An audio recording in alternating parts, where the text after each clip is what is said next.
antes de empezar quisiera consultar con todos ustedes qué temas ya conocen de violencia familiar, para no repetirlo. ¿O qué temas más les gustaría a ustedes saber de la ley 30364? Doctora, sí, buenos días. Justamente, como el título dice violencia contra las mujeres y los integrantes del grupo familiar, de repente aclarar la situación, hasta qué extremo llega, ¿no?, este rasgo de parentesco, ¿no? Con respecto a lo que es familia. Ya, perfecto, muy bien, sí, eso sí lo vamos a tocar de todas maneras. ¿Alguien más, alguien más que quiera saber más a fondo de la ley? ¿O recién están conociendo su aplicación, los alcances de la ley? ¿Sí? Ya, bien. Entonces vamos a ver, como decía su compañero, eso lo vamos a ver ahora dentro de lo que son sujetos de protección de la ley 30364. Yo solamente quiero hacer un preámbulo. Hay que tener en cuenta que esta ley 30364, ¿no?, de violencia contra la mujer y los integrantes del grupo familiar, ya antes ya existía una ley contra la violencia que era la 26260, ¿no?, antes que entrara en vigencia en noviembre del 2015. Sí. Entonces, antes ya teníamos la ley 26260, pero solamente protegía a los integrantes del grupo familiar. Cuando entra en vigencia la ley 30364, dice, adiciona ahora a las mujeres, ¿no? Ya no solamente son los integrantes del grupo familiar. Y hace algunas modificaciones al respecto en cuanto a todos los sujetos de protección. Esta ley 30364 está más inspirada en base a los tratados internacionales que el Perú ha suscrito, como la Convención de Belén do Pará y la CEDAW, que rechaza todo tipo de violencia, tanto en espacio público como privado, así como rechaza todo tipo de discriminación, ¿no?, por cualquier condición. Entonces, y sobre todo, la Convención de Belén do Pará hace mucho énfasis en cuanto a la debida diligencia que tienen que tener todos los operadores de justicia. A raíz de estos tratados internacionales, muchos casos han llegado a la Corte Interamericana y si no es así, han llegado a la Comisión Interamericana de Derechos Humanos. Entonces, esto ha generado un precedente, pronunciamientos de sentencias en los cuales ya nos orientan a nosotros o han generado alguna doctrina en nuestro país. Vamos a ver algunos casos a nivel internacional, como es el caso de María da Pena, el caso de Atala Rifo, el caso de Jessica Lenahan, el caso LNP versus Argentina y el informe, un caso que llegó a la Comisión sobre abuso sexual acá en Perú. Estos casos los vamos a ver en el transcurso, cómo se aplica la ley. Asimismo, indicarles que esta ley 30364, cuando entre en vigencia, hasta la fecha ha sufrido varias modificaciones, ¿no?, como es el decreto legislativo 1323, que incrementa la pena en el tema de feminicidio, así como que incorpora la violencia psicológica como delito. Luego tenemos la ley 3819, la 3862, en cuanto ya se pronuncia sobre el incremento de penas por incumplir una medida de protección, ¿no?, la desobediencia, incumplimiento a una medida de protección. Y finalmente este año entra en vigencia el reglamento de la ley 30364, ¿no?, que modifica el primer reglamento que salió en el 2016. Para aplicar todas estas leyes, la ley 30364 y sus modificaciones, debemos tener en cuenta leyes especiales, porque si bien la ley 30364 protege tanto a la mujer en todo su ciclo de vida, puede ser niña, también muchas veces vamos a ver casos de violencia familiar donde versa sobre menores de edad. Entonces ahí el tratamiento es especializado. Para eso recurrimos al decreto legislativo 1297 y su reglamento, en cuanto especifica en qué caso, cómo debe actuar el operador de justicia ante una situación de riesgo o de desprotección de un menor de edad, ¿no?, porque no es lo mismo decir una situación de riesgo que desprotección de un niño. Luego tenemos la ley 3090, casos de adultos mayores, ¿no? Cuando muchas veces he visto adultos mayores que se encuentran en estado de abandono por los propios hijos o cuidado negligente, ¿no? Que pone en peligro la propia vida del adulto. Y bueno, y el Decreto Supremo 003/2018 en cuanto a esta ley que prohíbe todo uso de castigo físico y humillante contra niños, niñas y adolescentes. Cuando nosotros vamos a aplicar la ley 30364, sobre todo a nivel policial, Centro de Emergencia Mujer, ¿no? Y por qué no la Fiscalía, vemos una víctima, nosotros tenemos la obligación de informarle los derechos que el Estado le otorga. El Estado ha creado estos centros de emergencia mujer, que básicamente son como un equipo multidisciplinario que va a brindar apoyo a la víctima de violencia, ¿no? Entonces es el acceso a la información, informarle a la víctima de que tiene acceso a una asistencia legal gratuita, abogados del Centro de Emergencia Mujer. También puede contar con abogados del Ministerio de Justicia, del área específica de defensa de víctimas y testigos. Así también cuenta con apoyo legal de las DEMUNAS. Pero los que más trabajan en temas de víctimas de violencia son el Centro de Emergencia Mujer. Son los más especializados, ¿no?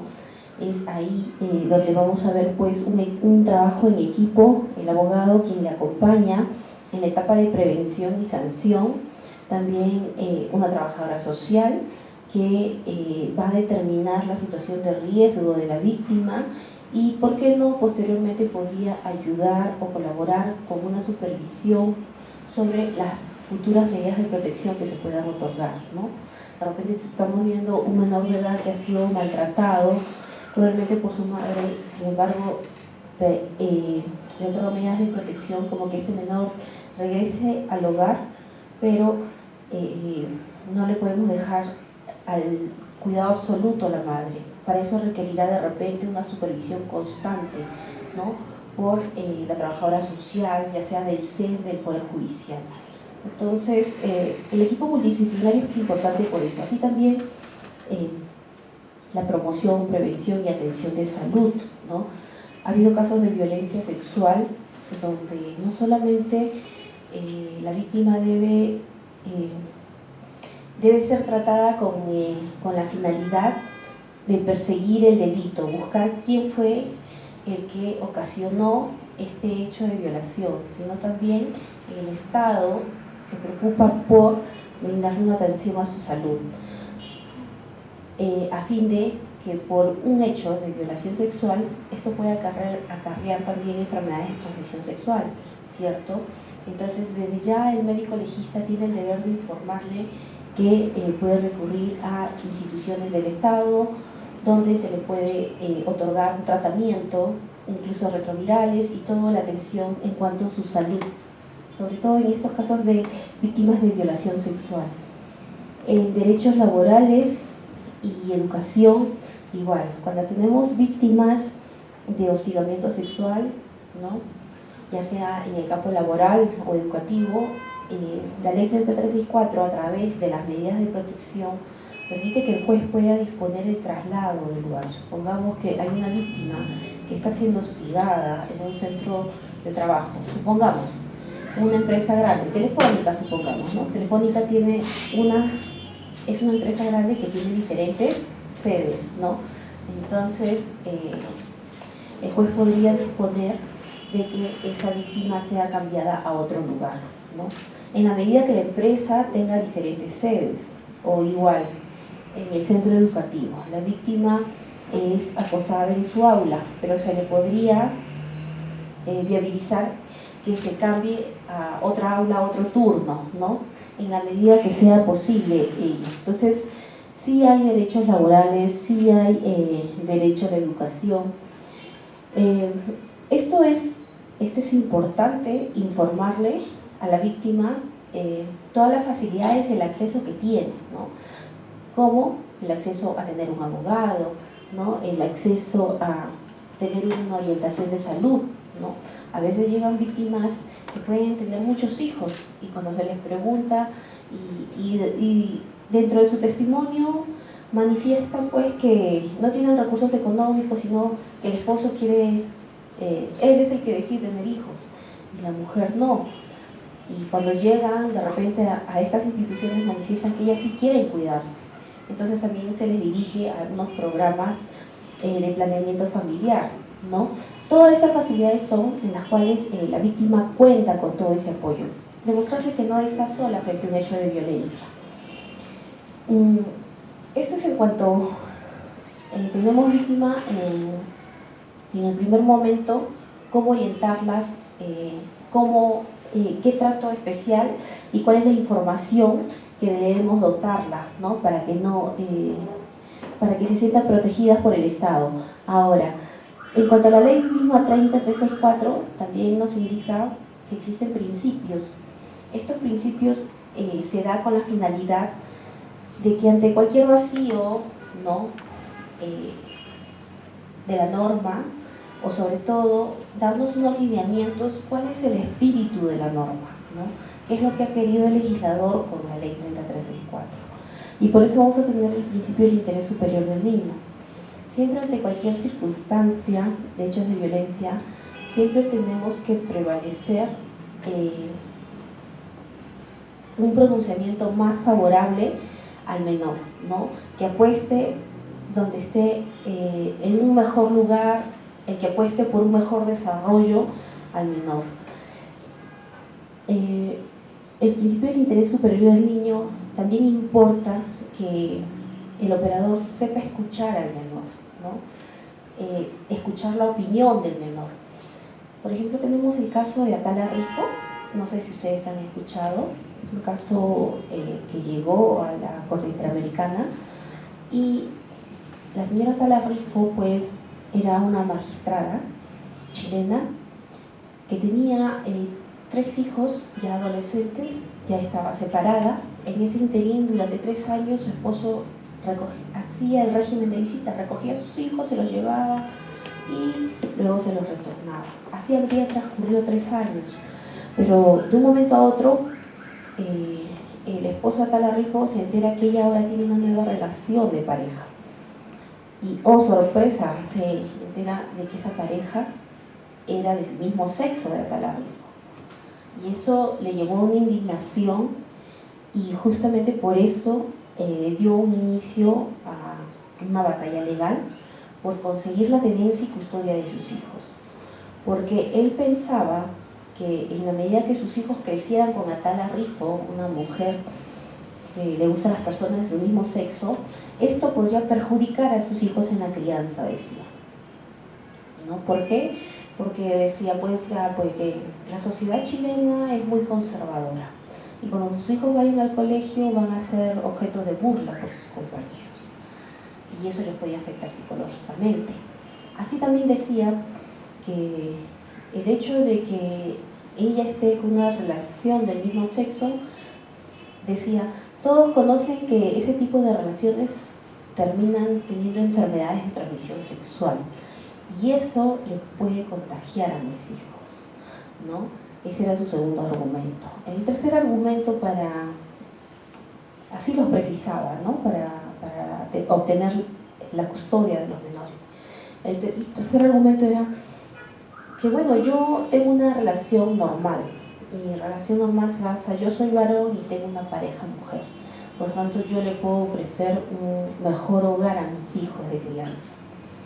Entonces, el juez de Chile, pues, se enfocó en averiguar si es que la señora Atala Rifo realmente tendría una enfermedad de transmisión sexual. Incluso le dispusieron que se haga un diagnóstico, ¿no? De descarte de enfermedad de transmisión sexual. Fueron a hacer informe, mandaron una trabajadora social y psicóloga para que pudieran evaluar la personalidad de Atala Rifo, así como la relación en la cual ella se maneja con sus hijos. Y bueno, dentro de este informe decía, diagnosticaba que sí, pues sí, era posible que la relación que Atala Rifo estaba viviendo en ese momento podía perjudicar en el futuro, decía la psicóloga.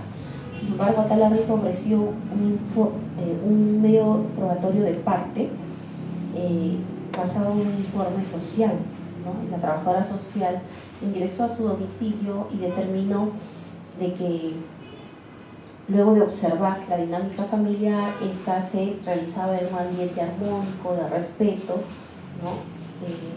Y este fue el diagnóstico que había ofrecido, este fue el medio probatorio que había ofrecido Atala Rifo. Sin embargo, el juez, no obstante, le otorgó la tenencia y custodia al esposo de la señora Atala Rifo, ¿no? Y esto llevó a que ella pues impugnara esta sentencia hasta la Corte Interamericana. El argumento básico decía: este juicio no se ha basado en ver si yo soy o no bisexual. Y segundo, mi único error acá ha sido reconocer que soy bisexual, ¿no? Pero en ninguna parte de mis normas internas de Chile, por yo tener esta condición, me prohíbe tener la tenencia y custodia. Entonces, ya en las instancias internacionales se evalúa todo el caso y efectivamente se habría verificado alguna vulneración del debido proceso. ¿En qué sentido? Se habría verificado que el juez en su momento no se pronunció porque había sobrevalorado el medio probatorio del esposo de Atala Rifo y no dio ninguna razón o justificación por qué desmerecía o no tuvo en cuenta el informe social que había ofrecido la señora Atala Rifo. Habían dos informes, ¿no? Y no dio una explicación por qué este sí lo toma en cuenta y por qué el otro no, ¿no? Los dos tenían el mismo valor, no hizo un análisis de ello. Y otra de las razones que justamente, vamos a ver, advirtió que todo este proceso judicial más se había basado en determinar si la señora Atala Rifo o no tenía otro tipo de orientación sexual. Tal es así, y más que todo basado en prejuicios, ¿no? En prejuicios porque todo el sustento del esposo de Atala Rifo era que hechos que podían suceder en el futuro, pero no sobre hechos concretos. Que sus hijos podrían ser perjudicados, ¿no? Psicológicamente, que sus hijos podrían acarrear. Entonces fue muy subjetivo el análisis de este juez y no sobre hechos concretos. Y sobre todo, si acá se estaba debatiendo la tenencia y custodia, el juez tuvo que tener en cuenta o en algún momento llamar a estos adolescentes para tener en cuenta la opinión, lo cual no se hizo, siendo un tema de tenencia y custodia. Y lo que se determine en este caso iba a influenciar o afectar trascendentalmente en estos menores. Esas son las razones por las cuales hubo una vulneración del debido proceso y así también se dice que hubo una discriminación por orientación sexual, ¿no? Es el caso de Atala Rifo, bien conocido y distinguido, y cito esta sentencia no solo por la discriminación por orientación sexual, sino también por el principio del interés superior del niño. A veces nos desviamos en los hechos y no tomamos en cuenta la opinión de los menores. El principio de debida diligencia nos exige pues de que el operador de justicia tenga que atender los casos de manera inmediata y oportuna. No queremos que algunas malas prácticas sigan ocurriendo, como por ejemplo, viene una víctima y se olvidó su DNI y de repente un efectivo policial le puede decir: no tienes DNI, entonces regresa otro día. O llega un menor de edad, un adolescente, huyendo de su hogar porque fue maltratado y el policía le diga: no, pero tú eres menor de edad, no te puedo tomar la declaración, tienes que venir acompañado con tu padre o representante. Pero ¿cómo? Si mi padre es el que me golpea y mi madre se queda callada, ¿cómo me pueden poner límites? A veces entonces puede ir acompañado de un profesor o un vecino, ¿no? Y a veces se ha visto también que dicen: no, pero usted no tiene ninguna relación de parentesco, usted no es su representante, no se le puede recibir, ¿no? Ese tipo de obstáculos está prohibido. ¿Por qué? Porque eso resta el principio de la debida diligencia. ¿Qué está haciendo con eso?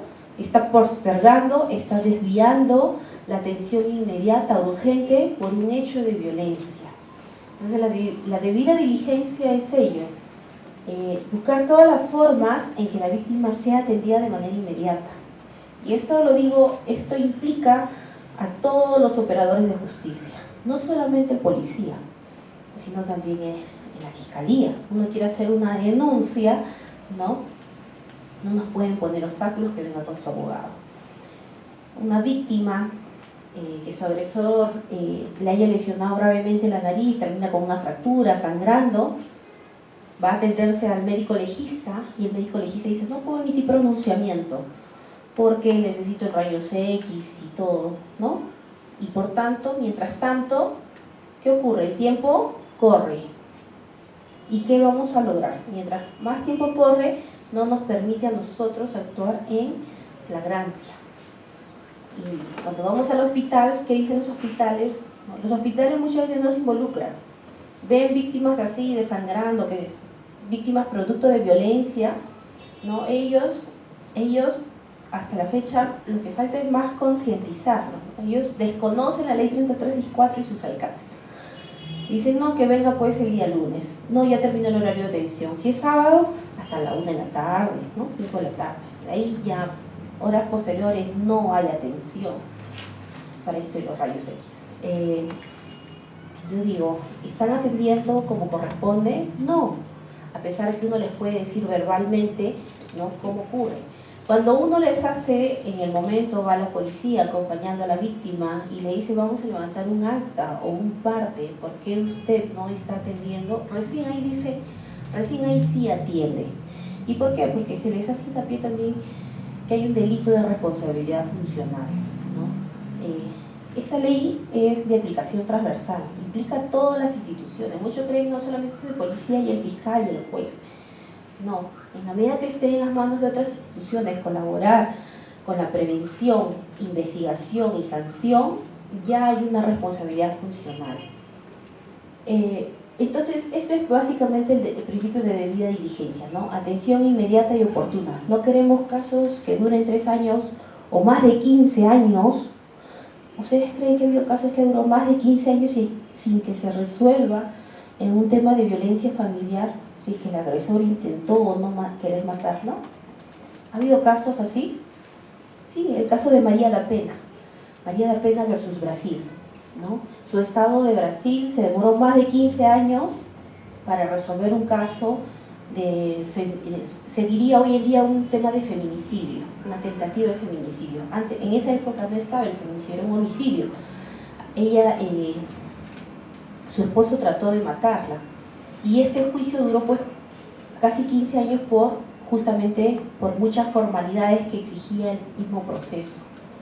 Entonces no queremos ese tipo de casos, ¿no? Y justamente la ley 3364 trae ese cambio, porque antes, como les decía, teníamos la ley 26260, que también sí era un proceso único. Sin embargo, la realidad que era, que duraban 2, 3, 4 años. Incluso no me sorprendería que hasta la fecha en los juzgados de familia tengan por ahí todavía algunos casos de violencia familiar con la antigua ley, ¿no? Entonces, ¿qué es lo que trae el cambio? La ley 3364 exige, ¿no?, que en plazo de 1 día, 3 días, a lo mucho, ya se debe resolver si se dicta o no medidas de protección. Ahora, la etapa de sanción sí es otro tema, pero en cuanto a la medida de protección, no debe exceder ese plazo, porque lo que se trata es de proteger a la víctima. El principio de sencillez y oralidad, sí, dígame. Un alcance en el sentido de que la ley 364, bueno, para mí particularmente, esta ley es acusadora. Uno, ¿por qué? Porque no indaga, o sea, las medidas de protección sí o sí se van a dictar, con presencia o sin presencia, bueno, pues en este caso de las partes. ¿Por qué? Porque al final, ¿cómo se llama? La mujer va a señalar, va a decir que ha tenido violencia familiar, que ha habido o de repente golpes, lesiones o daños psicológicos, pero a demostrarlo, o sea, no estamos siendo coherentes de repente en el sentido de que estamos siendo leales, ¿no? Claro, lo que ese compañero dice es cierto. O sea, como que él dice, cualquiera denuncia y siempre va a obtener medidas de protección. Pero esa no es la finalidad. O sea, más adelante vamos a ver cuáles son las condiciones para que se pueda otorgar ello. Y también hay que tener en cuenta que estas medidas de protección no determinan responsabilidad. Las medidas de protección la finalidad solamente es proteger a la víctima o prevenir un daño mayor. De ninguna forma se está determinando de que esta persona sea el autor, sea el responsable, ¿no? Y hay que sancionarlo de ninguna forma. El juez de familia no tiene esa facultad, solamente en la etapa de sanción. En la siguiente... Una consulta, ¿y qué tiempo tiene de duración estas medidas de protección? Ya, acá ahorita más adelante vamos a ver, son temporales, ¿ya? Cuando vamos a tocar ahí, hablamos de ese tema, ¿sí? Ya, pero primero, como les digo, hay que tener claro estos principios, ¿no? Estos principios. La insatisfacción dice, cualquiera denuncia, sí, claro. Lo que pasa es que la ley 3364 tiene una finalidad. Justamente, ustedes saben que esta ley entró en vigencia después de la marcha Ni Una Menos, ¿no? Porque también se estaba viendo pues que los casos de violencia estaban durando varios años. También por el alto índice de feminicidio. Esta ley lo que buscaba es dar protección inmediata a la víctima ante el alto índice de víctimas de violencia, porque se pudo evaluar que existían más víctimas reales de violencia que aquellas personas que se hacen pasar por víctimas. Somos conscientes los que trabajamos en las instituciones del Estado que sí existe eso. Yo desde mi experiencia no lo voy a negar. Hay denuncias maliciosas, pero ese número es mínimo y hay formas también como descartar eso, ¿no? Que lo vamos a ver más adelante. Pero la finalidad de la ley, ante esa realidad, el mayor número que tenemos, ¿no?, de víctimas, ha buscado una ley más para proteger a ese gran número de víctimas, ¿no? Para así evitar un feminicidio. El principio de razonabilidad y proporcionalidad, justamente cuando en su oportunidad se tengan que otorgar estas medidas de protección, tengan que ser razonables y adecuadas, ¿no? De repente puedo estar yo recibiendo quizás un trato hostil en primer momento por mi pareja y quizás el juez podría indicar, ¿no?, un impedimento de acercamiento, ¿no? Pero de repente, quizás solamente por ese solo caso no podría ordenar un retiro del hogar del agresor. Hay circunstancias que van a merecer, cuando las circunstancias sean graves para la víctima, ahí sí vamos a recurrir a una medida de protección más severa. Dentro de las medidas de protección más severa es el retiro del hogar del domicilio. El principio de igualdad y no discriminación, como les digo, no vamos a desatender, ¿no?, ninguna víctima por su condición sexual, por su condición social o por su edad. Esta ley ha considerado víctimas, de acuerdo al reglamento 3364, de acuerdo al reglamento de la ley 3364, que entró en vigencia en marzo, ha establecido víctimas y víctimas indirectas, ¿no? ¿Quién es la víctima directa? La agraviada directamente, ¿no?, la que ha sido lesionada, o él, ¿no?, puede ser hombre o mujer. ¿Y la víctima indirecta quién es? El que de alguna... Los que habrían presenciado los hechos, pero que no solamente hayan presenciado, sino que tengan un vínculo de subordinación, dependencia, ¿no? Pueden ser los hijos, pueden ser los padres adultos mayores, ¿no?, que ven cómo intentan matar a su hija, ¿no? También serían consideradas. Esas son las víctimas indirectas. ¿Por qué es importante hoy día tenerlas en cuenta? Porque cuando se dicten medidas de protección, el juez puede incluso dictar medidas extensivas a estas personas, ¿no? Personas en condición de vulnerabilidad. Este tema me importa porque en este segundo párrafo indica, esto incluye a las comunidades campesinas, nativas y pueblos indígenas y originarios. Muchas veces justamente en las comunidades nativas, ¿no? Muchas veces dice, estos son hechos que han ocurrido en nuestra jurisdicción, por tanto, ¿no? Como delitos sexuales, por ejemplo, estos hechos han ocurrido en nuestra jurisdicción y nosotros tenemos competencia para dilucidar esto. Usted, fiscal, usted, juez, justicia ordinaria, no tienen por qué meterse en casos de violación sexual en comunidades nativas, indígenas. ¿Qué opinan ustedes? ¿Es correcto eso? Sí. Doctora, disculpe, buenos días. Eso no estaría chocando con el tema de que ellos utilizan la costumbre como para justificar. Claro, sí. Justificación. Sí, justamente lo que usted dice es cierto. Y ese es el argumento que no solamente llegó a primera instancia, sino llegó hasta la máxima instancia de nuestro Estado peruano, que es el Tribunal Constitucional. Este caso conocido como el caso Tres Islas, ¿no? Donde el caso Tres Islas, me parece que es en Piura, ¿no? Donde la comunidad nativa de Tres Islas, representante de esta comunidad, ¿no?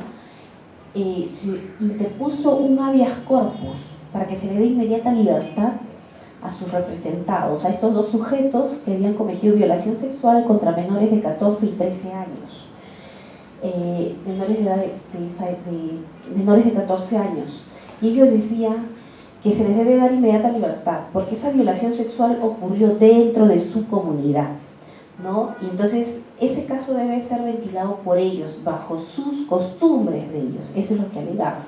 Y ellos invocaban que el artículo 149 de la Constitución Política del Perú, que decía, las autoridades, comunidades campesinas y nativas, con el apoyo de las rondas campesinas, dicen, ¿no?, pueden ejercer las funciones jurisdiccionales dentro de su ámbito territorial, ¿no? O sea, se les dota a las comunidades campesinas con el apoyo de las rondas campesinas para que ejerzan funciones similares a las que hacemos justicia ordinaria, ¿no? Pero que ocurran dentro de su ámbito territorial, ¿no? En sus caseríos, ¿no? ¿Ya? Sí se les permite hasta ese momento, de conformidad con el derecho consuetudinario, como usted dice, ¿no? Ellos alegan su derecho consuetudinario, está bien, ya, la misma Constitución Política del Perú se los permite, pero ojo, hay una coma acá, y dice, siempre que no viole los derechos fundamentales. O sea, como usted dice, ¿no? Sí, tiene razón, lo que es sobre, ellos pueden ventilar casos, ¿no?, de acuerdo, casos que ocurran, delitos que ocurran dentro de su jurisdicción, ¿no?, bajo su derecho de costumbres, ¿no? No sé, pues sus sanciones son a veces látigos, no conozco más a fondo cómo son sus sanciones de ellos, ¿no? ¿Ya? Pero siempre y cuando que no violen derechos fundamentales de la persona. ¿Y cuándo nosotros podríamos distinguir si se viola o no derechos fundamentales? ¿Una violación sexual se estaría violando o no derechos fundamentales? ¿Qué opinan ustedes? ¿Sí o no? Claro, son el derecho a la vida, a la integridad, sobre todo un menor de edad, un menor de 14 años, todos los abogados sabemos. ¿Tiene libertad sexual de decidir yo quiero estar con él o con tal persona? Un menor de 14 años no. Lo que se protege es su integridad sexual. Entonces, acá estábamos hablando de violación sexual a menores de edad. Y ellos decían que eso era parte de sus costumbres, ¿no? Entonces, siempre que no violen derechos fundamentales de la persona. Entonces, esta sentencia, justamente como usted decía, ¿no?, determinó que no podría ser materia de conocimiento en el ámbito de la justicia comunal todos aquellos delitos que recaigan sobre derechos fundamentales como la vida, la salud, la integridad física, psíquica y moral, y la libertad, entre otros, que puedan afectar de alguna forma los intereses de las personas. Más aún cuando se trata de niños, adolescentes, mujeres en estado de embarazo, los ancianos. O sea, más que todo, esta norma debe proteger, ¿no?, cuando se trata de niños, adolescentes y adulto mayor. Entonces, Sí, ellos tienen competencia para ver sus casos, pero para delitos mayores, ¿no? Como se conoce delitos de bagatela, ¿no? Un robo, un hurto de ganado, ¿no? Ese tipo de delitos, pero no delitos que recaigan sobre derechos a la vida, a la salud, a la integridad. ¿Está claro? Entonces, y justamente como el argumento dice su compañero, la conclusión del Tribunal Constitucional dice no ha sido reconocido para justificar excesos, sino para preservar la diversidad y pluralismo cultural. O sea, que no se confunda, ¿no? Ellos, con la finalidad de preservar su diversidad y pluralismo cultural, eso de ninguna forma va a permitir que ellos hagan excesos de su derecho de costumbres, ¿no? Y bueno, finalmente dice, ¿no? Analizarlo de manera distinta sería inconstitucional, contraviene la Constitución. Entonces, esa es la sentencia del Tribunal Constitucional. No obstante, a mi parecer, hay un pronunciamiento final, el cual no lo he puesto, pero dice, sin embargo, el Tribunal Constitucional pone, sin embargo, eso no obsta de que se puede aplicar el error de tipo, ¿no? El error de tipo, ustedes saben cuál es la consecuencia. Atenúa la pena, reduce los años de pena privativa de libertad o te puede eximir, ¿no? Algo lo cual no fue invocado, pero no sé por qué el Tribunal Constitucional dio como quien dice esa salida, ¿no? Pero bueno, entonces vamos a ver pues que esta ley, el reglamento, porque el reglamento de la ley 3364 ahora en marzo ya protege a las personas en condición de vulnerabilidad, ¿no? No podemos permitir de que de repente se ha cometido una violación sexual, un embarazo a una menor de 13 años y la policía diga no podemos ingresar porque es un caserío. Sí es cierto que pone en peligro la vida, pero no podríamos restringirnos, no limitarnos. No sé si aquí hay caseríos cerca de Huancayo, no he escuchado mucho. He tenido casos de Ucayali, de Cajamarca, donde víctimas de violación sexual han tenido que salir huyendo de allá, siendo víctimas de violación sexual por el padrastro, por el tío, y han llegado a Lima estas adolescentes de 14 años, han sido vejadas desde los 13 años, ¿no? Incluso una de ellas salió embarazada, y cuando salió embarazada incluso le obligaron a que este recién nacido sea arrojado al río. Y cuando la menor ya se estaba restableciendo después de este parto, este agresor sexual, su padrastro, nuevamente quería volver a abusar de ella sexualmente.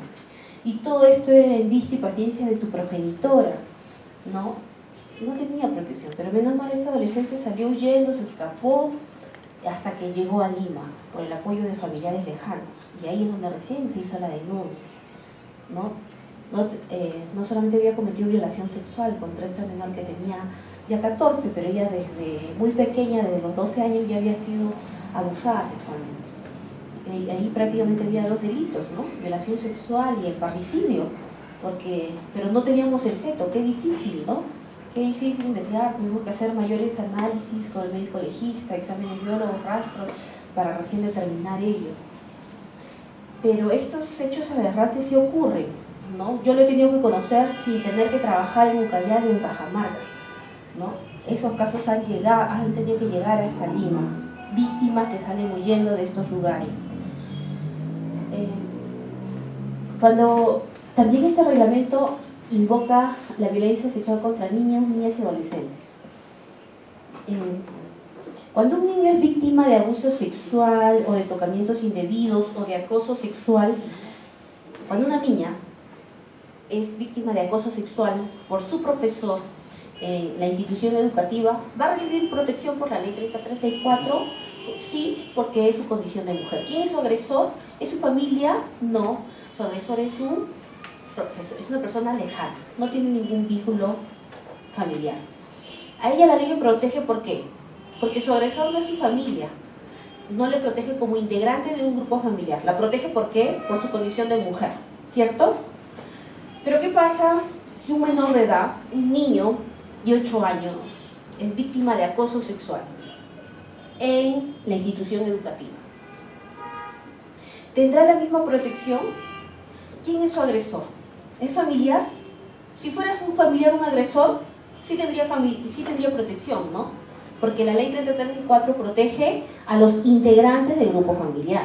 Entonces ahí sí hay un vínculo. Pero si específicamente en este caso el menor es víctima de abuso por un profesor, ¿hay relación de familiaridad? ¿Se le puede proteger? ¿Sí? ¿Cómo?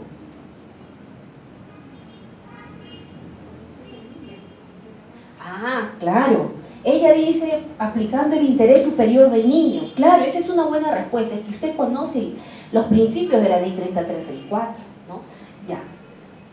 Ese argumento en algunas ocasiones era invocado antes que saliera este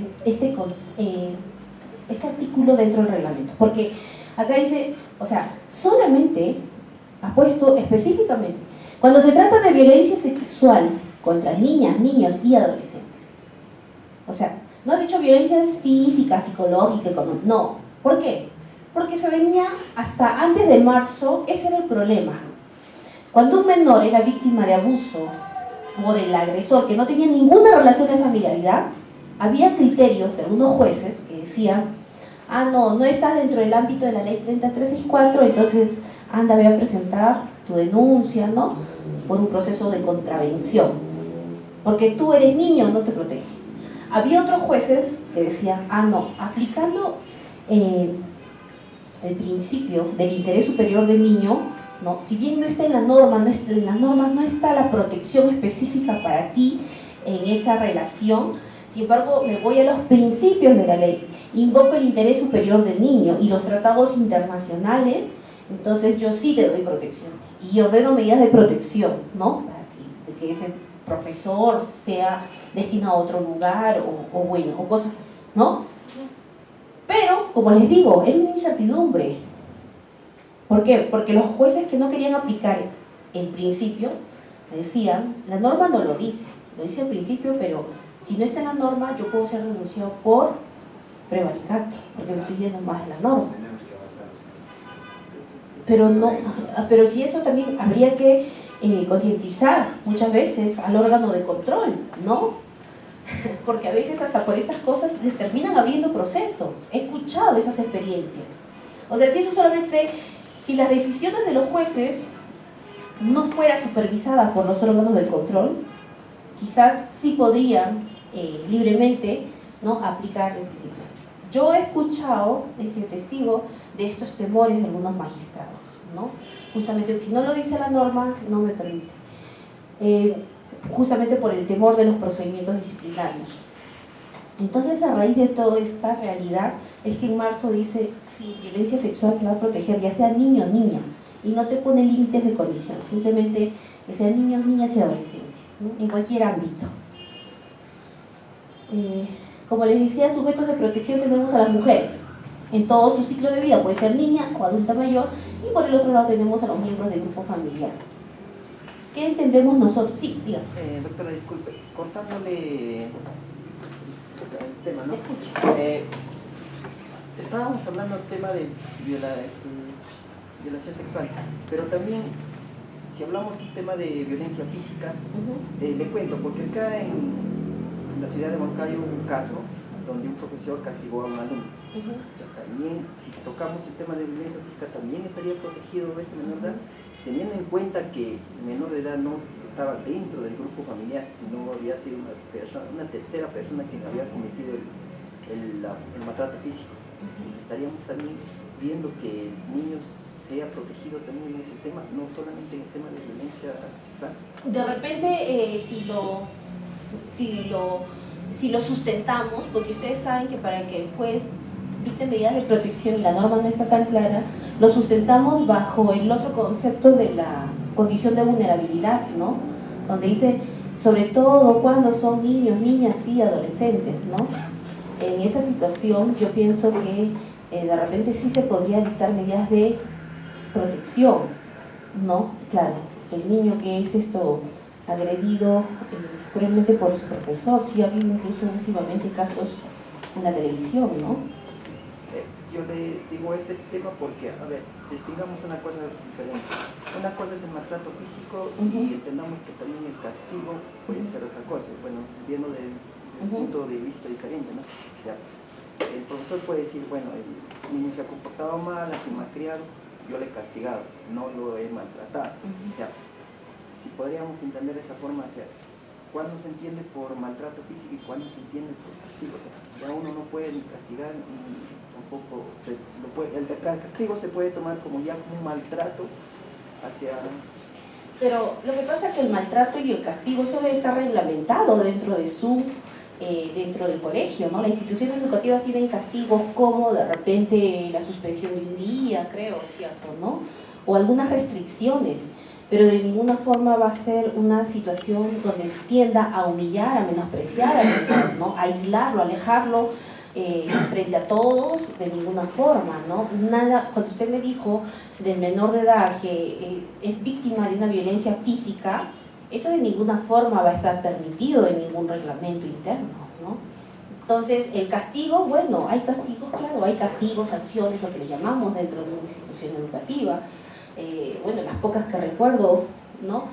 Son pues las suspensiones, ¿no? Suspensión 1 día, 3 días, traer a los padres de familia también o sea, hay formas como corregir, como enmendar esta conducta, pero pienso que cuando ya estamos hablando de violencia física, pero hoy en día en ninguna parte se va a autorizar eso, ¿no? Siempre va a ser rechazado, eso nunca va a ser justificado como un castigo, ¿no? No podría ser eso amparado. Bien, ¿qué entendemos nosotros por condición de tal? Porque la ley nos dice, ¿no? Es la acción u omisión identificada como violencia de género. La violencia de género es que nosotros podamos interpretar por la condición de tal. Es decir, entendida esta como una manifestación de discriminación que inhibe gravemente la capacidad de las mujeres, la inhibe, ¿no? La disminuye, recorta sus derechos de poder gozar de ellos a pie de igualdad frente al hombre, ¿no? A través de relaciones de dominio, de control, de ejercicio de poder por parte del varón. Eso es lo que entendemos por su condición de tal. Ese es el concepto que nos ha dado el reglamento de la ley 3364. La condición de tal es importante entenderla claramente porque cuando nosotros vamos a analizar casos de feminicidio, cuándo es un feminicidio o cuándo es un homicidio, tenemos que distinguir esto, porque ¿qué es lo que nos dice el artículo 108 del Código Penal?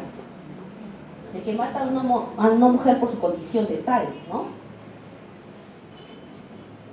Y el reglamento de la ley 3364 ya nos indica, nos da un concepto, pero bueno, dice que inhibe gravemente la capacidad de las mujeres de gozar sus derechos y libertades, a igualdad que los hombres.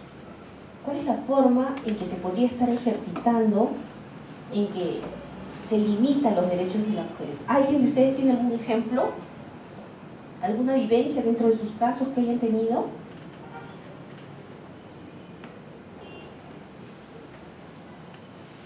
¿No? ¿Nadie? Ninguno de nosotros hemos sido víctimas de violencia de género. ¿Hemos sido testigos? ¿Testigos? Sí, ¿no?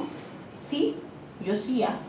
Yo cuando era más pequeña, o mejor dicho, cuando era adolescente, niña, ¿no? He podido ver de repente algunas distinciones por género, ¿no? Donde, por ejemplo, a los niños se les decía que no ingresen a la cocina, porque se pueden afeminar. No, váyanse. Y está prohibido ingresar a la cocina. ¿O qué más? Se apostaba porque los hombres estudian en las universidades y las mujeres no. ¿Para qué vamos a pagar los estudios en las mujeres? Hablo de mi época. Entonces, ¿para qué? Si la mujer después de todo va a ser ama de casa, ¿no? Entonces siempre se apostaba por... O a veces, ¿qué dice la familia? Quiero un varoncito, ¿no? ¿Para qué? Para conservar el apellido, ¿no? ¿Qué opinan ustedes? ¿Ah? ¿Qué más? ¿Qué otra forma más? Cuéntenme. A ver.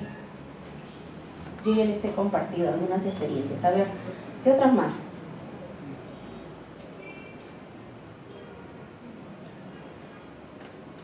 ¿Recuerda? O a veces, mira, por ejemplo, cuando nosotros le decimos, vamos a ver un compañero de trabajo que sale con el jefe a almorzar. ¿Qué es lo que pensamos? ¿Qué es lo que ustedes pensarían? Son amigos, ¿no? ¿Y qué pasa si ven a su compañera de trabajo con su minifalda que se está yendo con el jefe a almorzar? ¿Ah? ¿Qué es lo que están pensando? Amigos cariñosos, ¿no? Esos son los prejuicios, ¿no? Porque no aceptamos que la mujer también pueda salir a almorzar porque puede compartir algo igual, ¿no? O cuando le hacemos ahora últimos regalos a los niños, ¿qué les hemos regalado? Ustedes, sus hijos, sobrinos, ¿qué le han regalado a los varones? Carritos, ¿qué más? ¿Y a las niñas qué le han regalado? Las muñecas, las bebés, ¿para qué? Para que le cambien los pañales, ¿para qué más? Para que le cuide. Y díganme, ¿y a sus hijos también le han regalado así? ¿Alguna vez le han regalado a sus hijos muñequitas o muñequitos para que les cambien los pañales, para que les cuiden? ¿Por qué creen que hemos hecho eso? ¿Alguien les ha obligado, les ha prohibido que hagan eso? ¿No? Y eso es lo que nosotros le llamamos el concepto de género, ¿no? El género, cuando yo digo, ¿cuál es la diferencia de género? Dice, no es la orientación sexual, es el que está yéndose por el otro lado, algunos dicen, ¿no? No, el género es la imposición que nos han puesto, ¿no? Es la construcción social, o sea, los conceptos, los prejuicios, ¿no? Que ha puesto a veces nuestra familia o a veces nuestra sociedad. Ha impuesto roles. Tú por ser mujer debes comportarte, actuar así, y tú por ser varón debes comportarte y ser así. Eso es género, ¿no? Alude tanto al conjunto de características, comportamientos, como a los roles, funciones y valorizaciones impuestas dicotómicamente a cada sexo a través de procesos de socialización. Cuando a las niñas le contábamos los cuentos de Walt Disney, por ejemplo, ¿no? Que será feliz, ¿no? Con el beso de su príncipe, ¿no? ¿Y por qué ahora vemos tanta dependencia emocional de las mujeres? ¿Hay o no hay las víctimas de feminicidio para que lleguen a eso? ¿Han pasado o no por una dependencia emocional, una dependencia económica? ¿No? ¿O no? ¿O estoy equivocada? Bien, miren, lo que yo les digo, a veces son cuestiones de familia, pero también a veces nuestro propio Estado ha generado esto. En 1924 tenemos el Código Penal, ¿y qué decía? En el artículo 201, será reprimido con penitenciaría o prisión no mayor de 2 años el que sedujera o tuviera acto carnal con una mujer joven y de conducta reprochable. Y o sea que si yo no era joven y si yo no demostraba una conducta irreprochable, ¿no podría denunciar un acto carnal? ¿Qué opinan ustedes? Doctora, perdón, yo creo que, bueno, esa es opinión personal, ¿no? Yo creo que también hay que basarnos a la cultura, a la religión. Las personas de repente que creen en la religión del catolicismo. Hay personas que se van a basar a esa cultura, por eso es lo que de repente otros van a cumplir, otros no van a cumplir. Los que creen en la Biblia, bueno, que son católicos, ¿no? Otra cosa para practicar la cultura.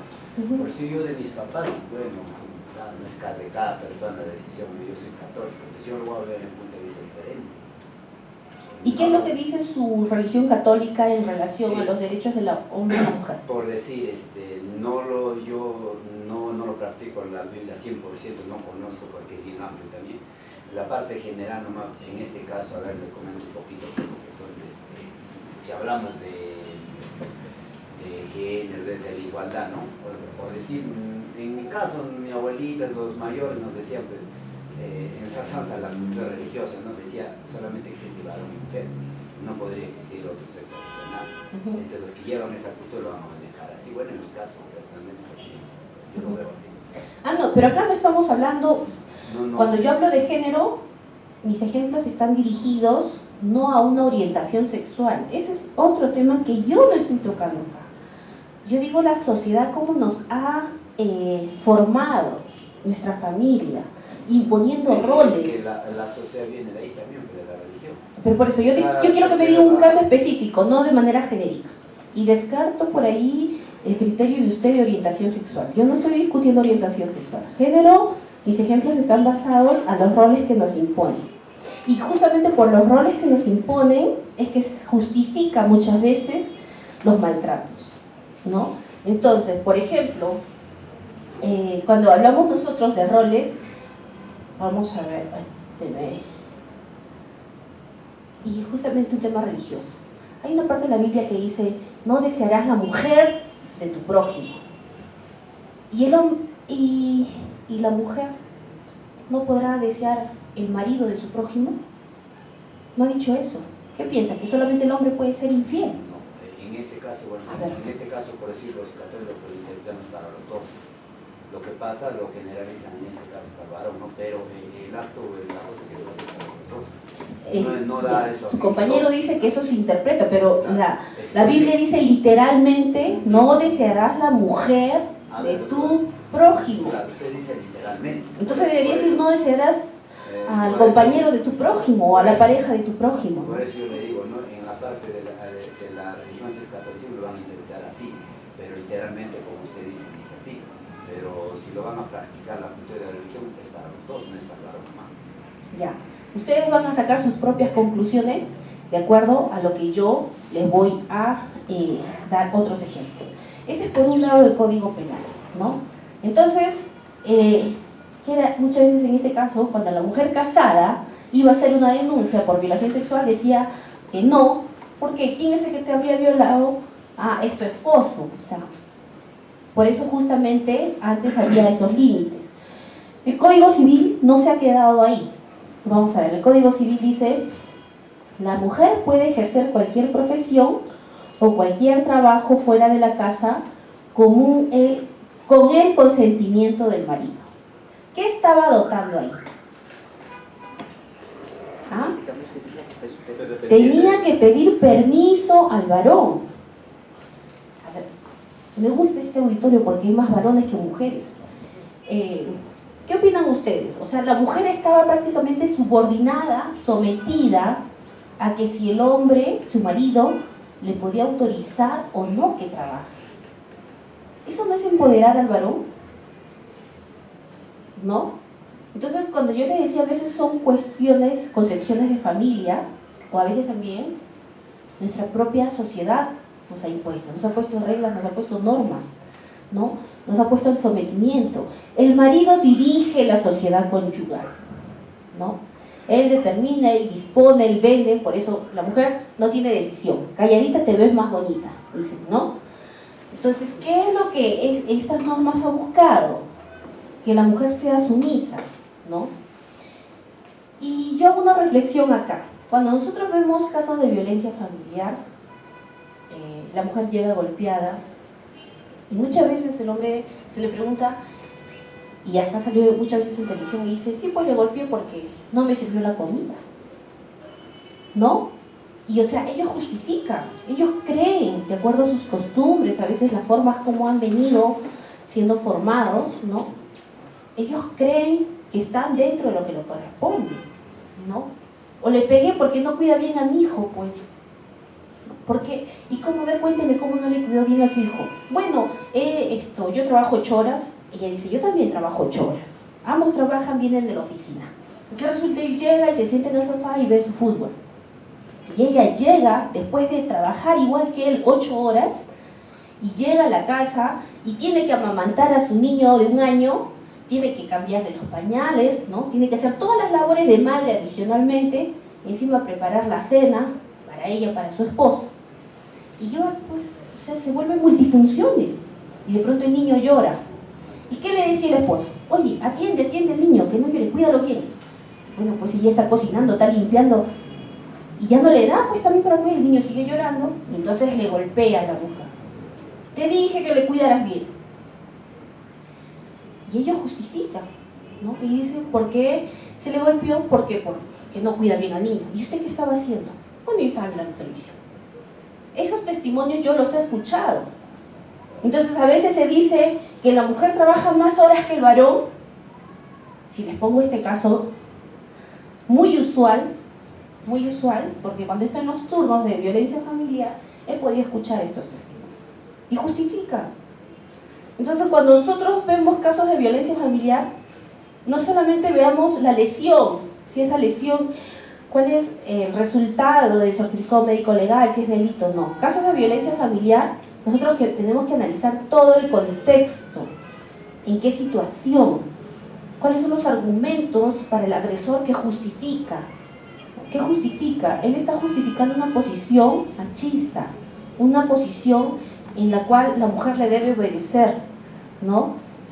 En los casos que le explicaba. Ustedes no me han querido compartir sus experiencias no de ustedes, sino que hayan sido testigos, ¿no? Porque me imagino, ¿quién no ha sido testigo de un hecho, ¿no?, de violencia por género?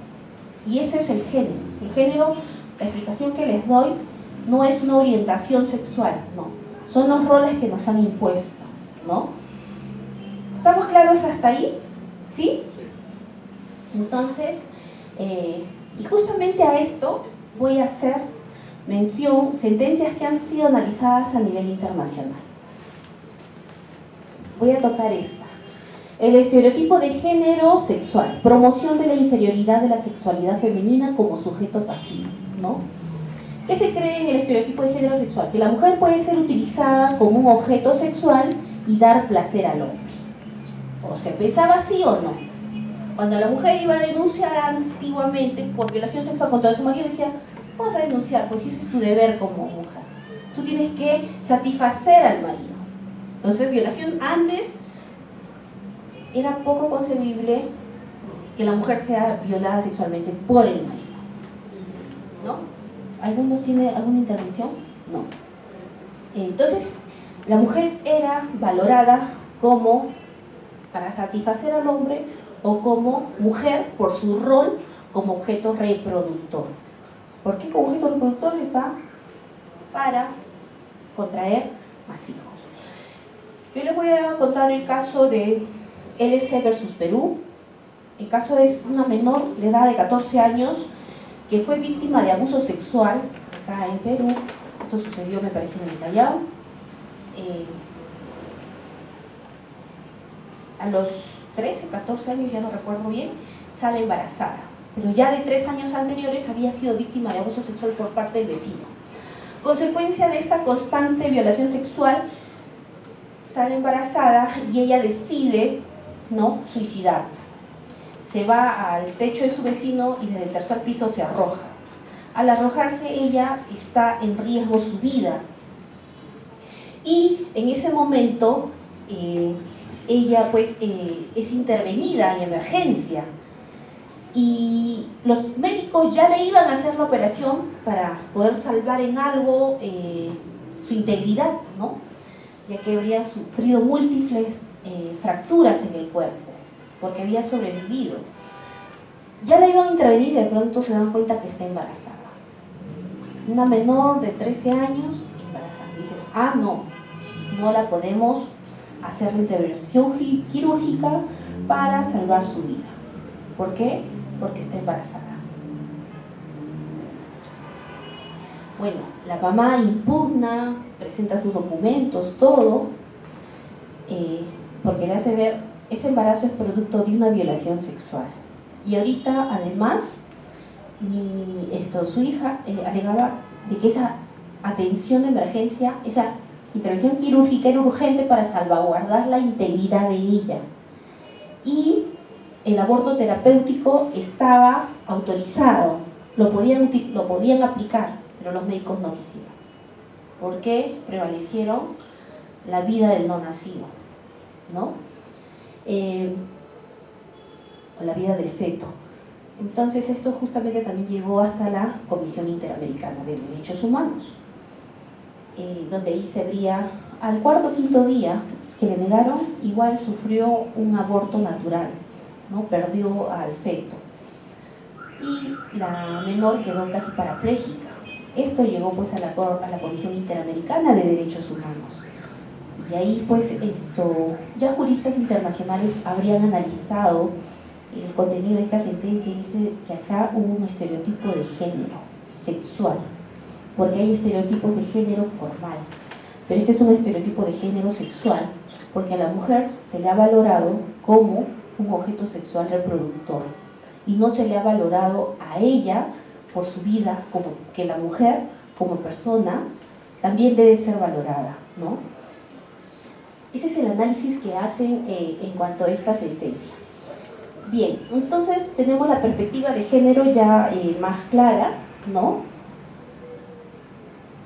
No obstante, también quiero dejar otro caso.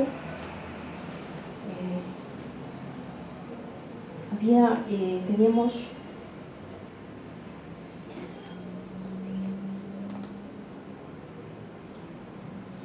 hay un caso el caso González versus España, el Tribunal de España, donde también tuvo que salir fuera de su estado a nivel internacional para que pueda reclamar justicia. El caso de la señora González España tenía una hija de 7 años y ella tenía una relación de convivencia, ¿no? Resulta que el padre de sus hijos reiteradas veces le había agredido física y psicológicamente y estas agresiones incluso habían sido delante de la hija. Es por ello que ella se retira del hogar conyugal y prácticamente sale huyendo de ahí. Bueno, ante las denuncias que ella hace, le otorgan la tenencia y custodia a ella. Y como estas agresiones habían sucedido frente a la menor, le otorgan una medida de protección a ella, ¿no? Dentro de ellas la tenencia y custodia de la menor y un régimen de visitas para este señor.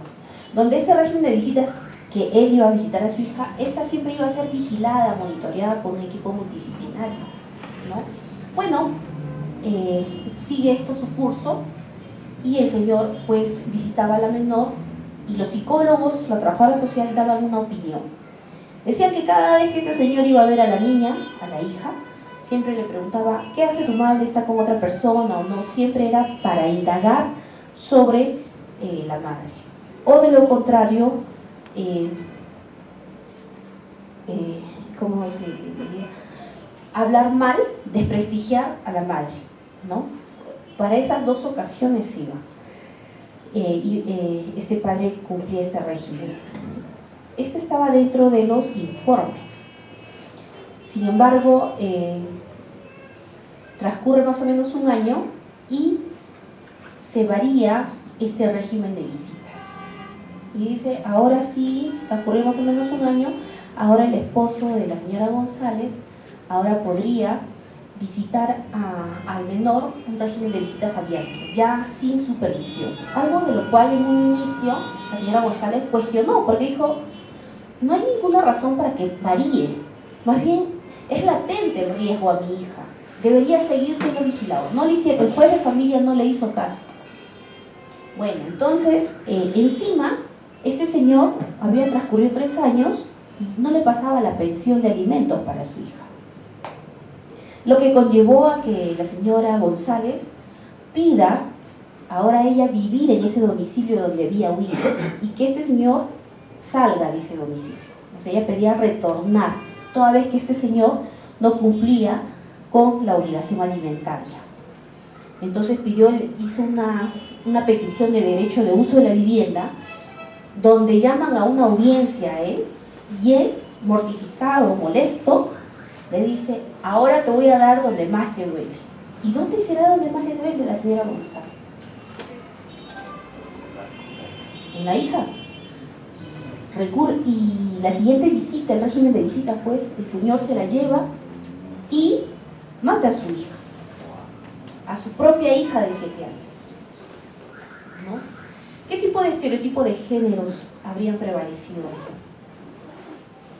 Un estereotipo de género formal, porque decía, el juez, al variar este régimen de visitas, dijo, el padre tiene derecho a ver al niño, ¿no? Así es el régimen de visitas.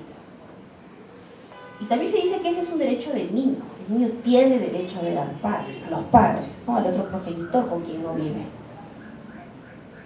Pero habían descuidado el interés superior del niño.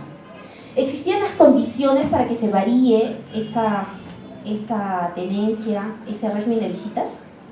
¿Existían las condiciones? Si la misma menor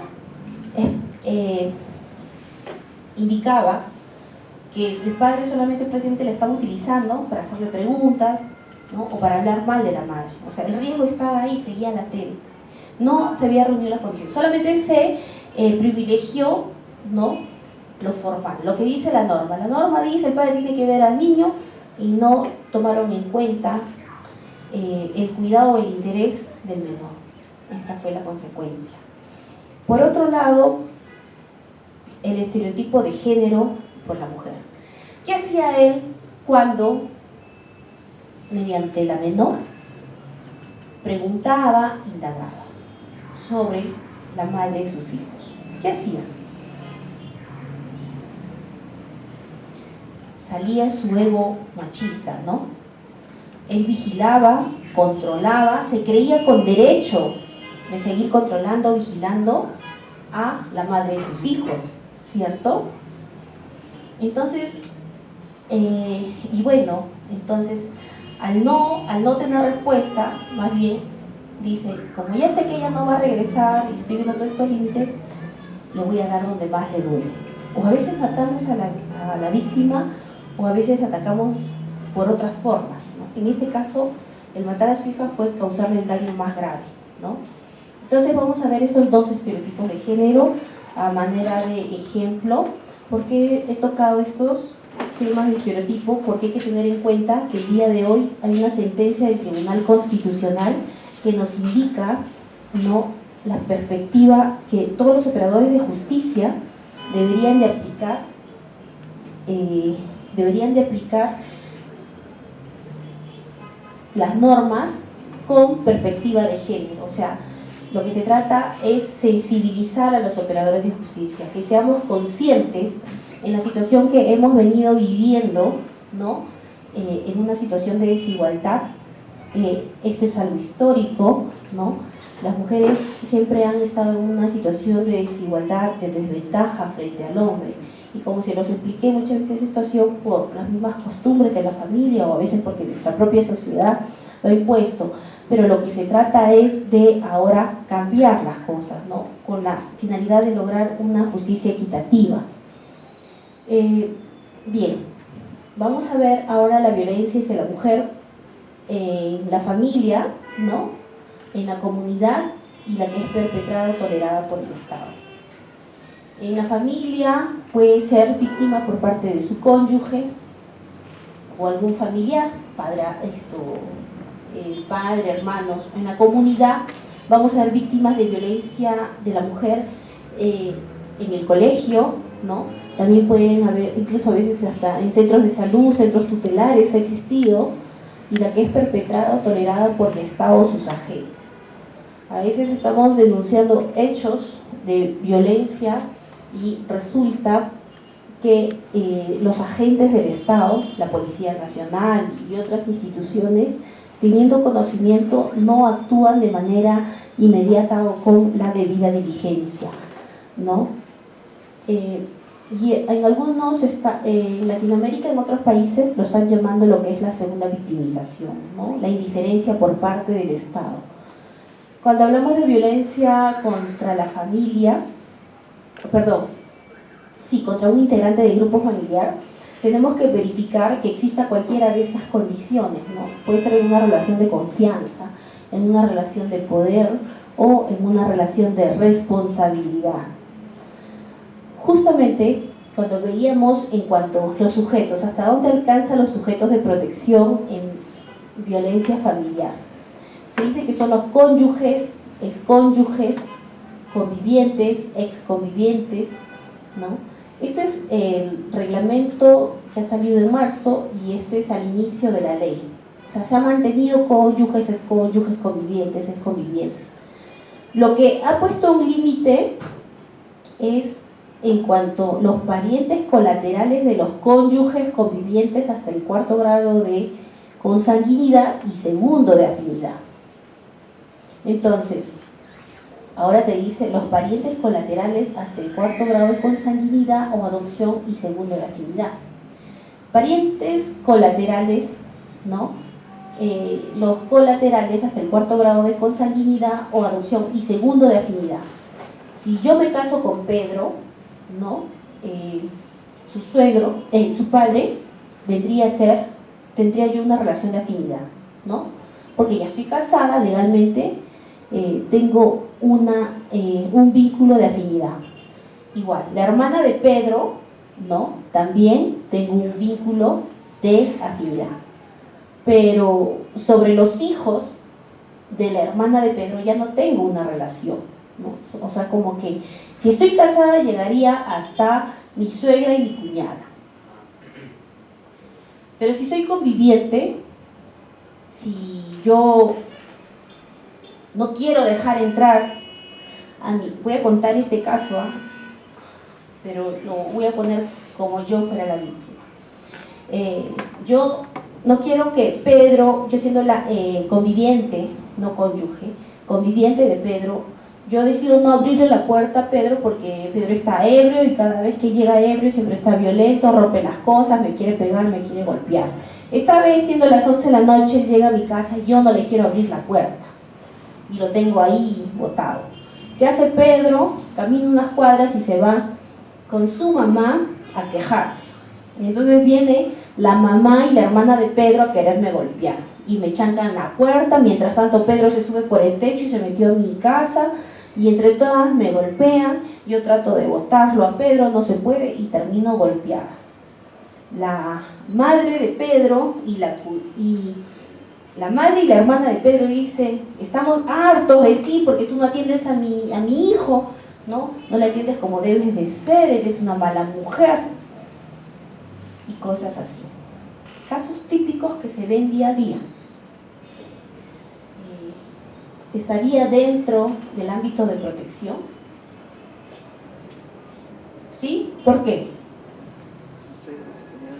¿Ah? Pero soy conviviente.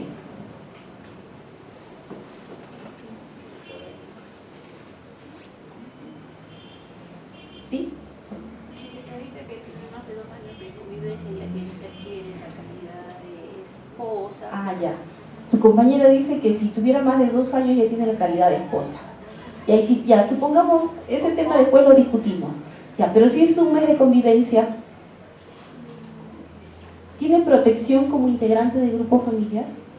Ella, yo, que viene la mamá y la hermana de Pedro para golpearme, ¿por qué no le abro la puerta a él y le atiendo y le sirvo la sopa? ¿Ah?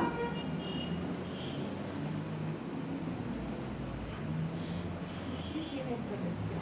¿Sí? En el tema del conviviente, porque es conviviente. Y en el tema de la suegra es porque tiene la relación de afinidad Conviviente, yo conviviente. Yo convivo con Pedro. Si Pedro me lesiona en esas circunstancias, sí, porque somos convivientes. Pero ahora, por el grado de segundo de afinidad, entrarían la mamá y la hermana de Pedro. Yo podría denunciarlas. ¿Por qué? Pero soy conviviente, porque antes sí decía, mira, los parientes colaterales de los cónyuges y convivientes, hasta el 4.º grado de consanguinidad y 2.º de afinidad. O sea, hasta el 2.º grado de afinidad te amparaba cónyuges y convivientes. Pero ahora, ¿qué te he dicho? Ha eliminado, y solamente ha eliminado cónyuges y convivientes. Pero se supone que cuando dice 2.º grado de afinidad, legalmente ya el casado, ya inmediatamente, ¿no? Ya tiene la relación de afinidad mediante el matrimonio civil, ¿no? Claro, pero en este caso no están casados. Ahora, como dice su compañera, sujeto de protección en cuanto a mi agresor, mi conviviente, sí, porque somos convivientes, no me exige que sea cónyuge, soy conviviente, pero yo en relación a la mamá y la hermana de él, ya no estaría, ¿no? ¿Qué opinan?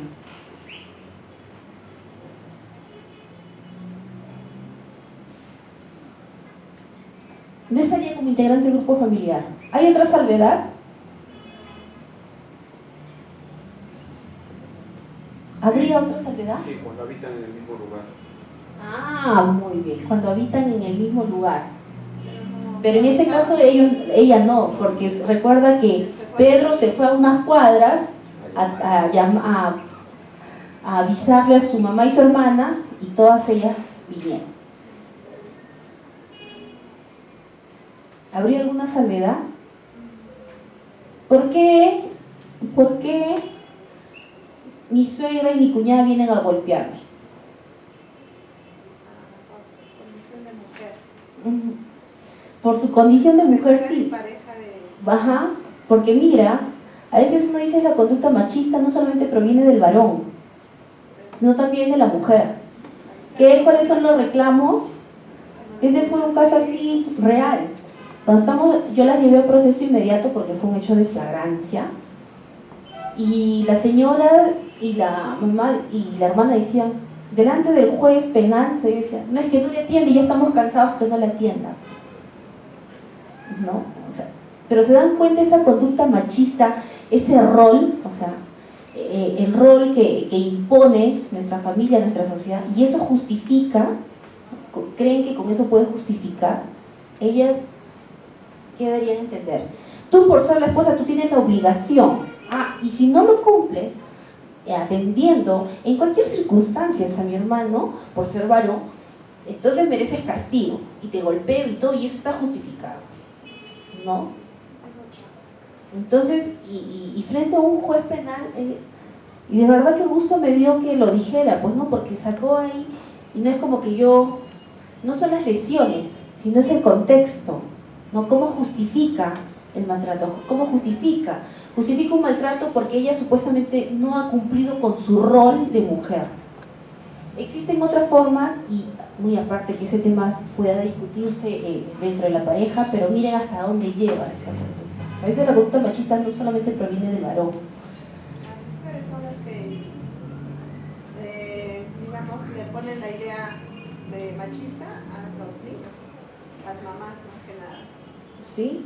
Las mamás o los papás también, ¿no? Porque son los dos que crían, ¿no? Sí. No, pero lo que más sorprende es que la propia mujer, ¿no? Justifique eso. Bien.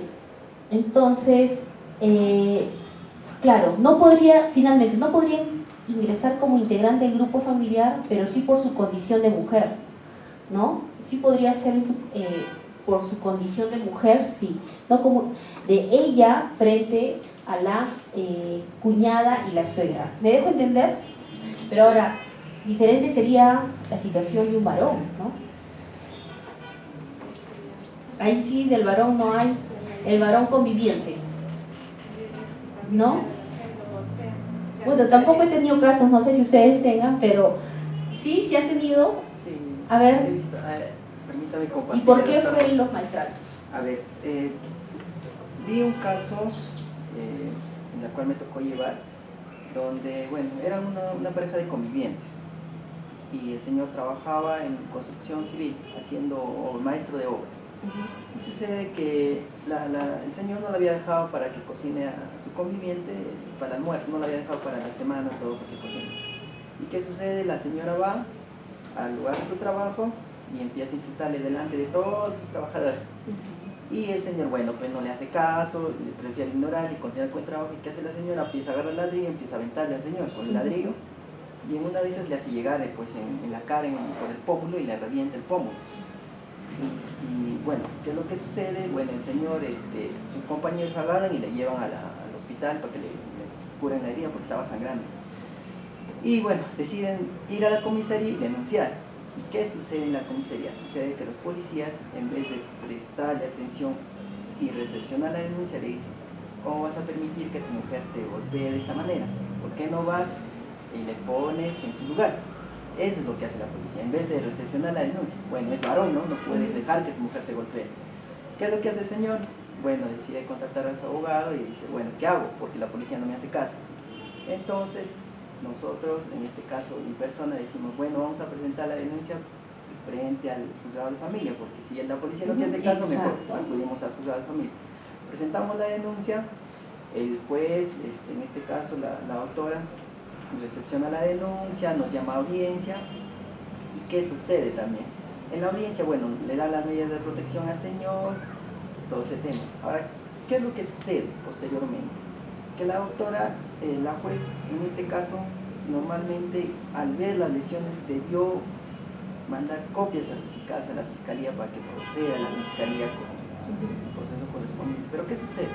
La juez decide reservarse las copias certificadas y solamente darles la medida de protección. Entonces, nosotros decimos con mi patrocinado, entonces, doctor, un momentito, hay lesiones, hay un certificado médico, hay unas lesiones de, si mal no me equivoco, era 11 por 18, que si mal no me equivoco, porque le había hecho un daño físico fuerte. Y entonces, ¿qué sucede con la doctora? Mira la respuesta que me da la doctora, me dice, pero él es varón, pudo haberse defendido. ¿Por qué no se defendió? ¿Por qué se dejó agredir? Entonces, ¿qué sucede? Nosotros le dijimos, pero doctora, estamos hablando de violencia familiar, es su conviviente, y aparte que la ley dice que va a proteger a los integrantes de la familia, no solamente por el tema de que es varón y pudo defenderse, no quiere decir que a él se le va a desamparar. Y entonces, pues, hasta el día de hoy no se ha remitido copias a la fiscalía, y lo que sucede es que después fuimos a reclamar, la doctora dijo, voy a evaluarlo, a ver si lo envío o no. Pasó los días, fuimos a reclamar nuevamente. ¿Qué sucede? Nos sale con la noticia de que ya venció el plazo, de que ustedes debieron haber apelado esa resolución, ¿no? ¿Cómo? Y mire las cosas que suceden. Siendo una juez, no quiero decir el juzgado y el nombre de la juez, siendo una persona conocedora de la ley, que tiene que dar, que proteger a la familia, no solamente estamos hablando de la mujer, sino que también del varón, Claro. y todos los integrantes de la familia. Mire cómo es el concepto que aún maneja, ¿no? Por el tema de que, como usted dice, ¿no? La educación a través del tiempo se ha estado formando, dice que no, que el varón, por su condición de varón, también no puede dejarse golpear por una mujer, o no puede sufrir violencia familiar. Claro. Eso se ve en el concepto. Eso está mal. Claro. Pero ahí lo que este juez, esta jueza, ha dispuesto que se reserva y que no manda copias para la etapa de sanción, sea la fiscalía penal o a un proceso de faltas, está yendo en contra de lo que dice la norma. La norma es clara y no acepta ningún tipo de interpretación de esa forma, y ella está incurriendo en una responsabilidad funcional, porque eso es prevaricato, irse en contra de la norma sin ninguna justificación. Eso, fácilmente puede ser denunciado por prevaricato.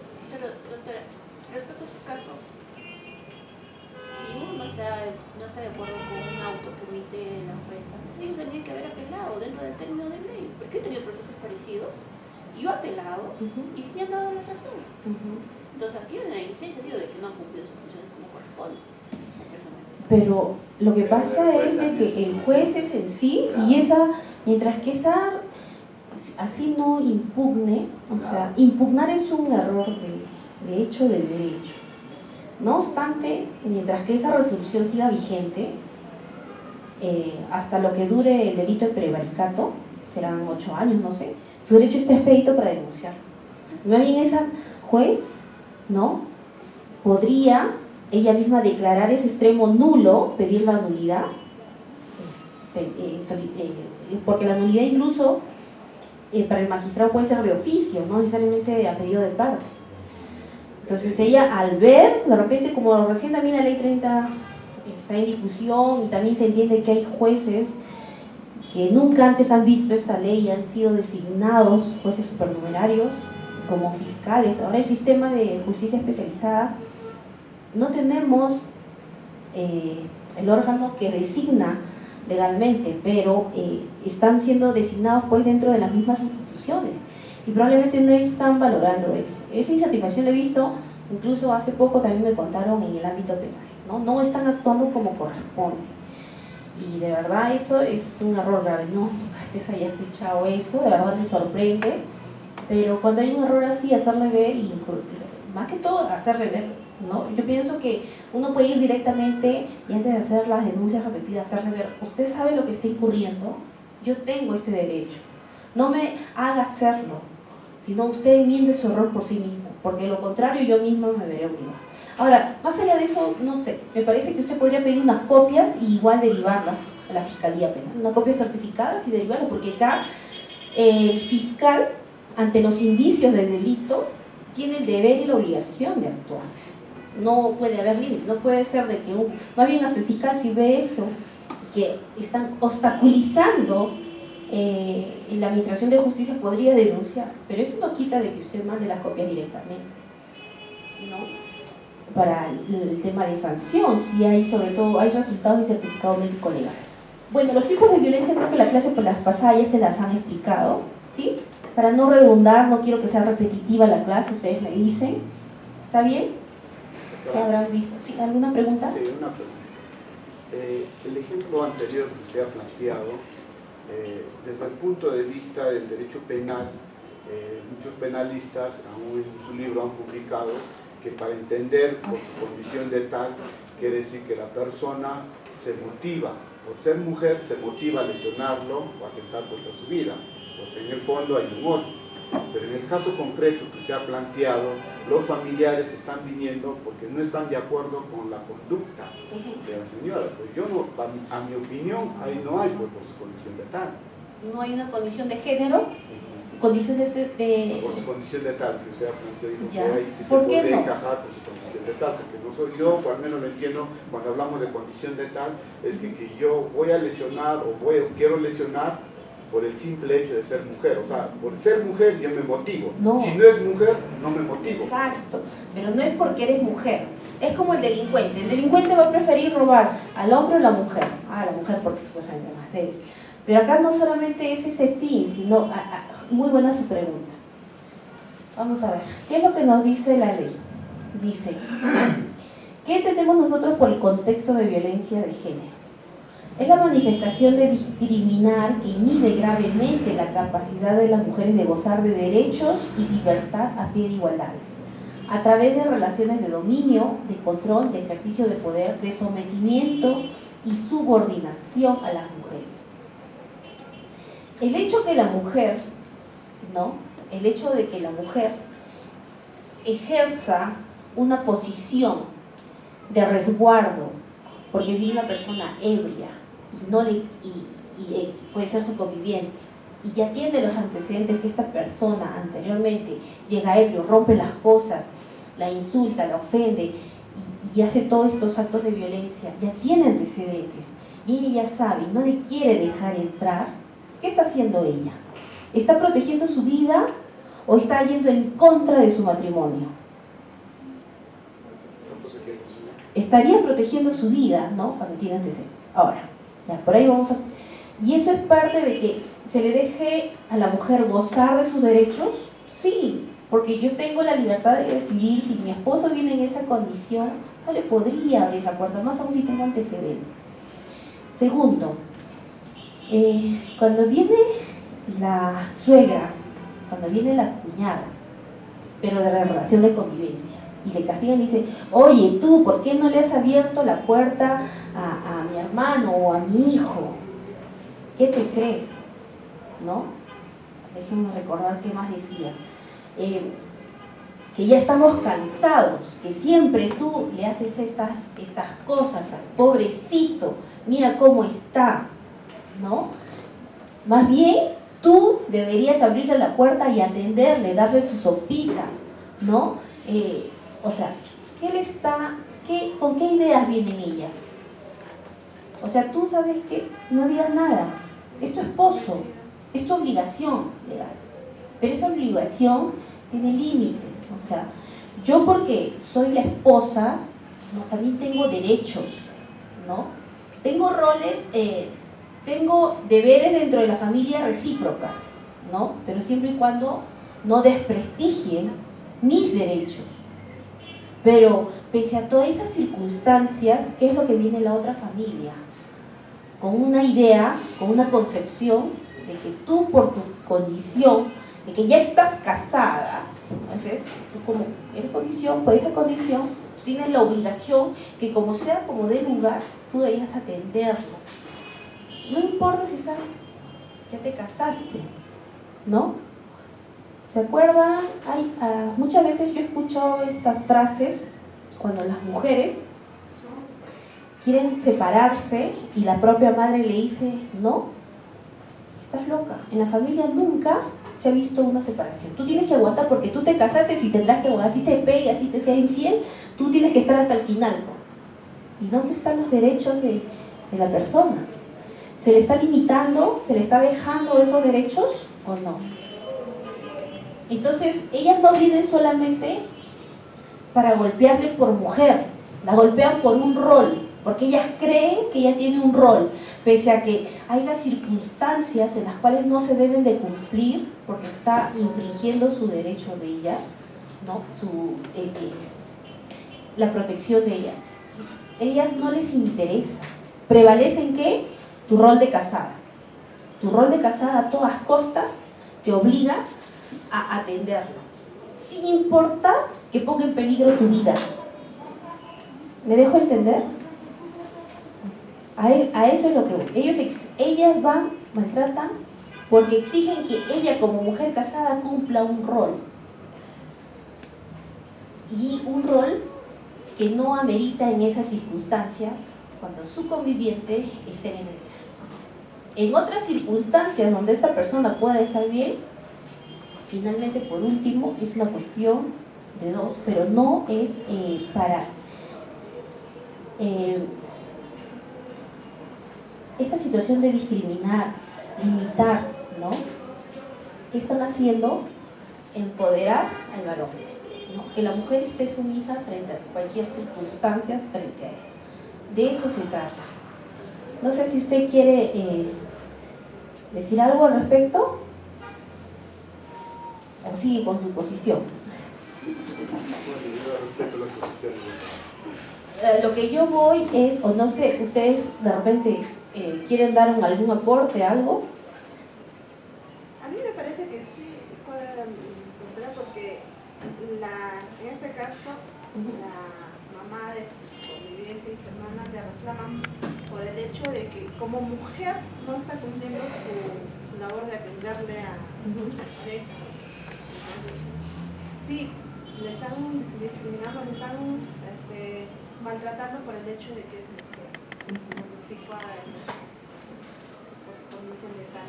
Doctora, pero ahí no se estaría cumpliendo los dos presupuestos que son muy importantes para poder entender incluso el delito de feminicidio, que es la motivación, que yo me motivo por ser mujer, lo lesiono, y el odio, que posiblemente va acompañado también. O sea, yo lesiono, que cuando vemos el delito de feminicidio, yo atento contra la vida de la mujer porque tengo odio, y cuando le veo porque es mujer, me motiva eso.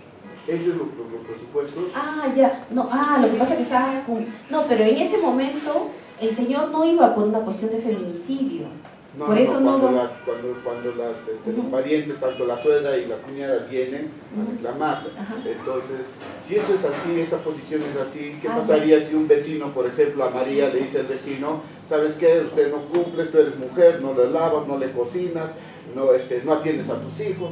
También estaríamos en ese, por su condición de tal, en ese hecho. Por su condición de tal. Pero esa condición de tal, ojo, este concepto es recogido por la violencia hacia la mujer, o también puedes interpretarlo para el feminicidio, pero el feminicidio, el mismo delito, ya te exige el dolo, incluso te exige otras circunstancias, ¿no? No solamente es esto es parte. O sea, no todo el que golpea tiene la intención de matar, no. A lo que yo voy es que ¿cómo podemos distinguir que es una violencia de género hacia la mujer o simplemente es una cuestión de faltas o de lesiones, ¿no? De repente mi vecina me golpea, ¿no? Viene y me golpea porque yo todas las veces barro a las 7 de la mañana y todo el polvo le cae justo cuando ella va a salir a trabajar y ella ya está harta. ¿Ella por qué me va a golpear? Las dos somos mujeres. ¿Por qué me golpea? ¿Eso entraría en la ley 3364 o entraría en un proceso de faltas o lesiones? Porque ella no me está golpeando por mi condición, me está golpeando porque le parece mal que yo haga un acto, una acción que la perjudica, ¿no? Y ella me ha dicho varias veces, oye, barre otra hora, ¿cómo vas a tirar justo la basura justo cuando yo estoy saliendo? Entonces, ahí es otro tema. ¿Por qué? Porque muchas veces cuando se ve discusiones o pleitos entre mujeres, no todo va a calzar con la ley 3364. Claro, la policía te recibe la denuncia. El juez ahí de familia debería evaluar a dónde pertenece, ¿no? Y otorgar o no medidas de protección. Decir, esto no está dentro de un contexto de una violencia hacia la mujer. Esto, no, si bien merece medidas de protección, todo, pero de repente en el ámbito administrativo, ¿no? Que pida sus garantías personales, pero no está para el alcance de la ley 3364. Esta es una discusión, un pleito que puede ser unas faltas, unas lesiones, pero no está en el contexto de violencia por género. ¿Me dejo entender? Porque hay muchos casos, he escuchado mucha insatisfacción en el ámbito penal, que cualquier pleito entre mujeres les están otorgando medidas de protección. Y eso lleva al ámbito de sanción. ¿Y eso qué conlleva? A que el operador se desgaste, pues. En 3 días tenga que trabajar todo, cuando eso no es con el fin de discriminar, menospreciar los derechos de la mujer o que esto lleve a un feminicidio, no. Sino porque esa es la finalidad de la ley, ¿no? Es la atención inmediata para justamente evitar esta ola de alto índice de violencia y feminicidios en contra de la mujer. Ese es otro tema que puede ser ventilado dentro del plazo, ¿no? Por procesos de faltas o lesiones, ¿no? Pero no bajo los alcances de la ley 3364 y como consecuencia aplicar el 122B del Código Penal, que es el más usado en estos casos. ¿Me dejo entender? ¿Sí? Si no, al final podemos discutir ya por menor para poder seguir avanzando. Me dicen que hay un break. ¿Sí? Creo que es 10 minutos, 5 minutos. Ya.